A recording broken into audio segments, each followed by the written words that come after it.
Hello everyone, today's video I'm going to be talking about Scream 2. This year a new Scream movie came out. I figured a good time to do videos on the Scream movies leading up to Scream 7. It seems to be a big drama on social media recently how Melissa Barrera got fired from Scream 7. I'm going to talk about that later in the Scream 7 video. Originally, I wanted to make this back when Scream 7 came out, but as they say, better late than never. On a side note, I was busy with other personal things at the time, and I went on vacation in Italy. I already did a video on the first Scream movie back in October 2024 with another YouTuber named Maxwell King Horror. Link in the description, go to subscribe to his YouTube channel. He has awesome content there. Before we dive in this video, here's a brief honest opinion on the first Scream movie. Well, it's not great or perfect, but I always liked the first Scream movie. It has a balance of being scary and a comedy. It's not just a horror movie, it's a horror comedy. It also saved the slasher subgenre where they decided to parody the slasher subgenre and not just slasher movies. The movies are parody horror movies in general, but yes, I know it's not the first time the horror genre was parodied around this time. It has a good whodunit murder mystery, keeping invested on who the killer was up until the end.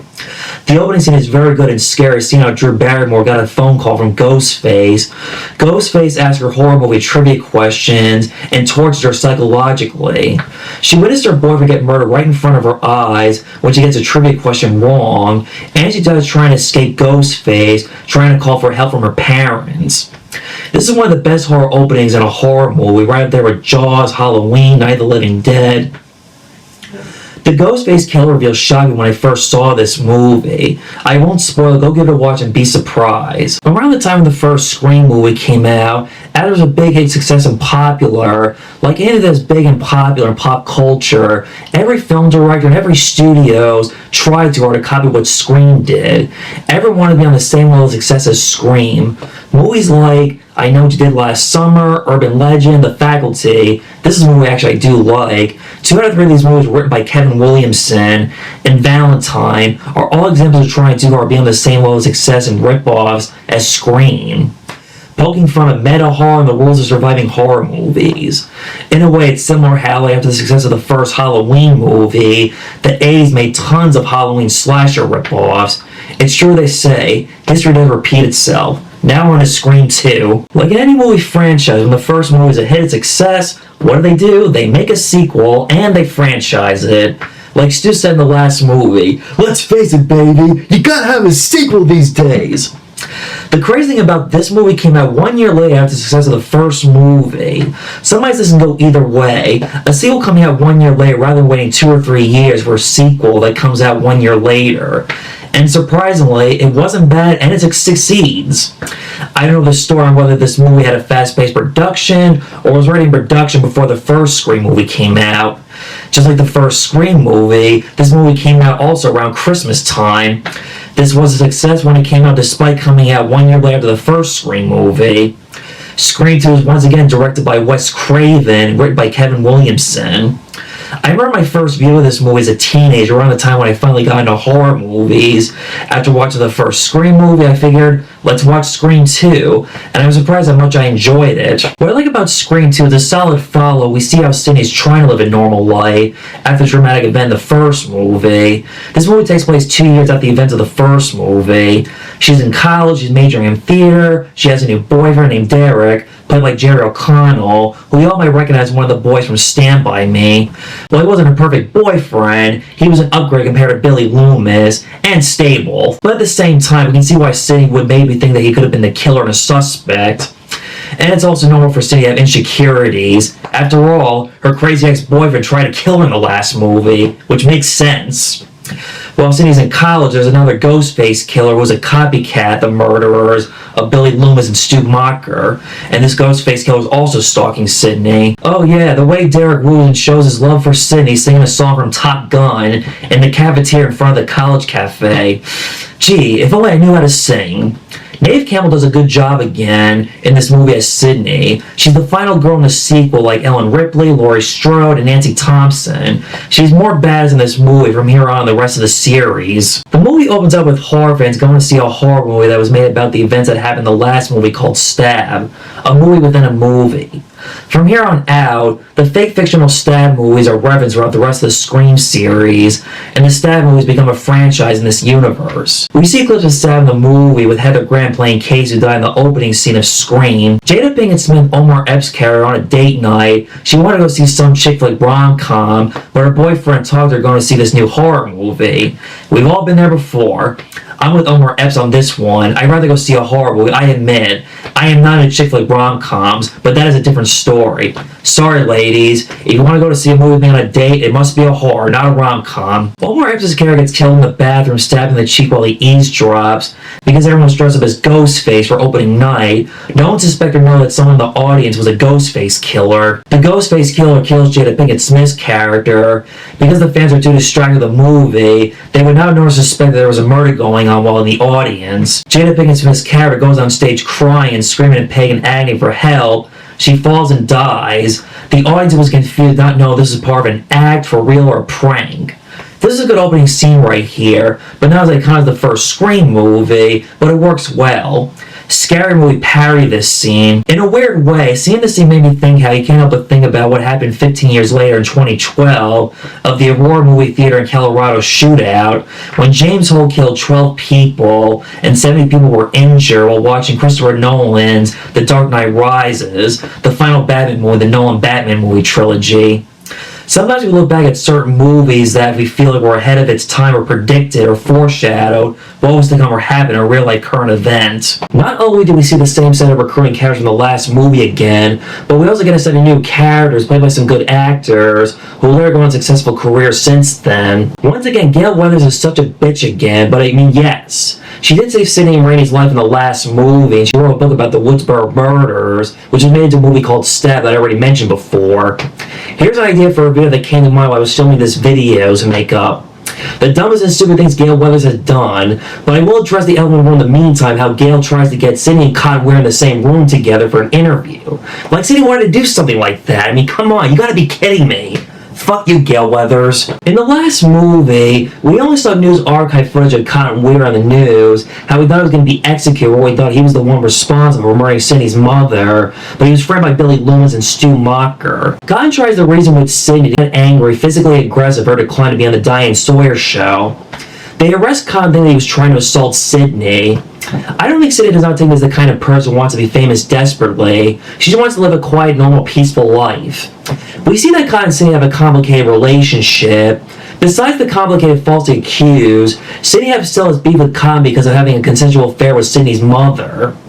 In a way, I thought he was the killer, which would have made sense, but too obvious because of how he's falsely accused of murder in the last movie. Despite being a jerk almost physically and aggressive at Sidney, he has redemption in him saving her life, which I'll talk about later in this video. We see that Dewey suffers from nerve damage after getting stabbed in the spine from the last movie. Dewey's also looking out for Sidney to be her protector, especially when he lost his sister Tatum in the last movie. In the last movie, he's a bit of a man-child, whereas in this movie, a little bit more mature and improved a little bit, to some degree.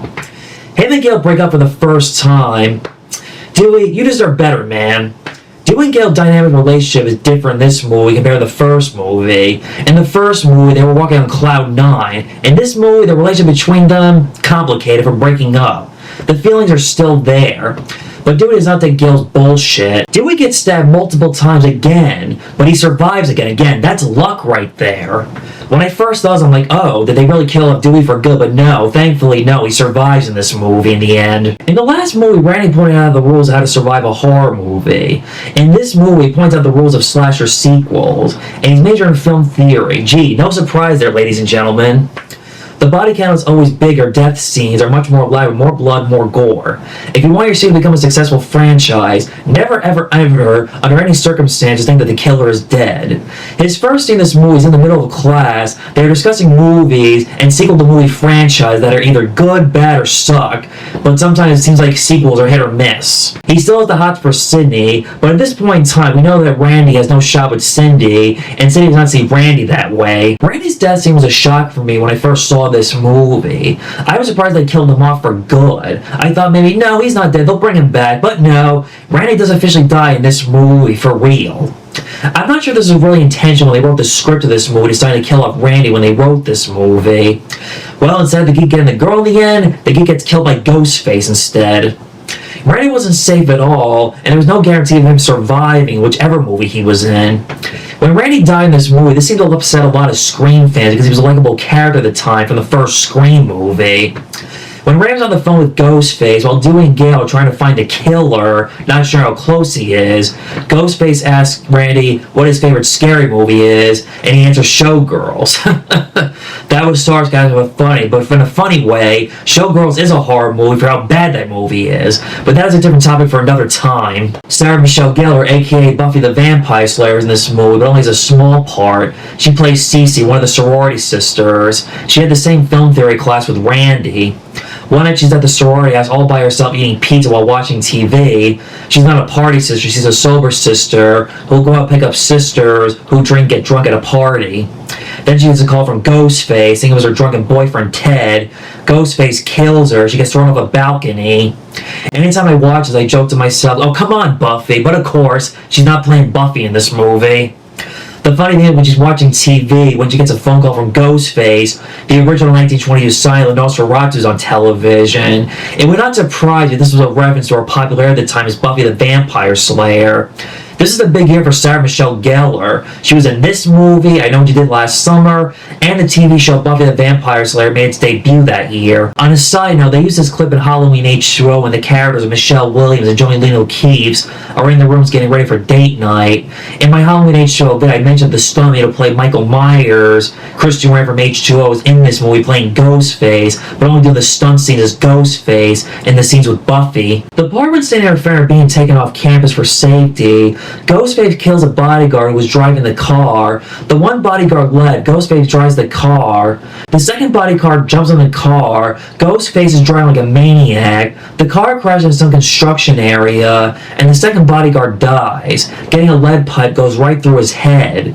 Ghostface is not dead, he is knocked out. Cindy and her friend are in a tough jam and situation. The back cars won't open because they are stuck.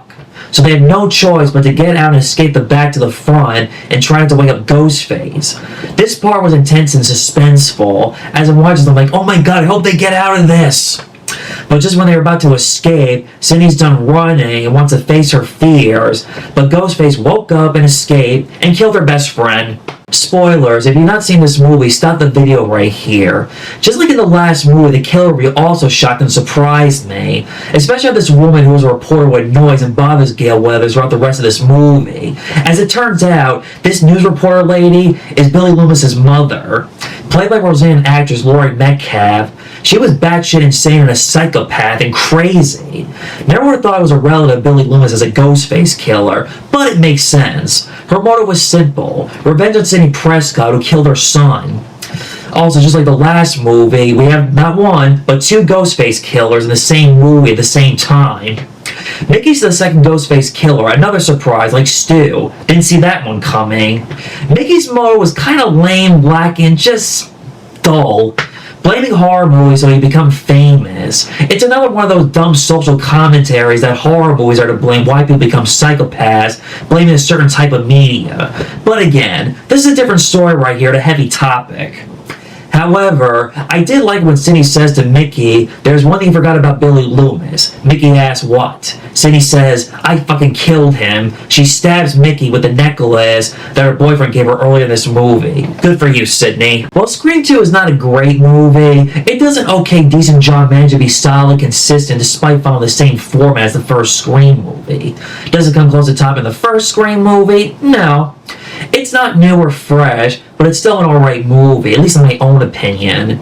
After this, the sequels were hit or miss for some Scream fans. Some Scream fans said this should have been the end, and it was not necessary to make any more Scream movies, which I'll talk about later on in this video series.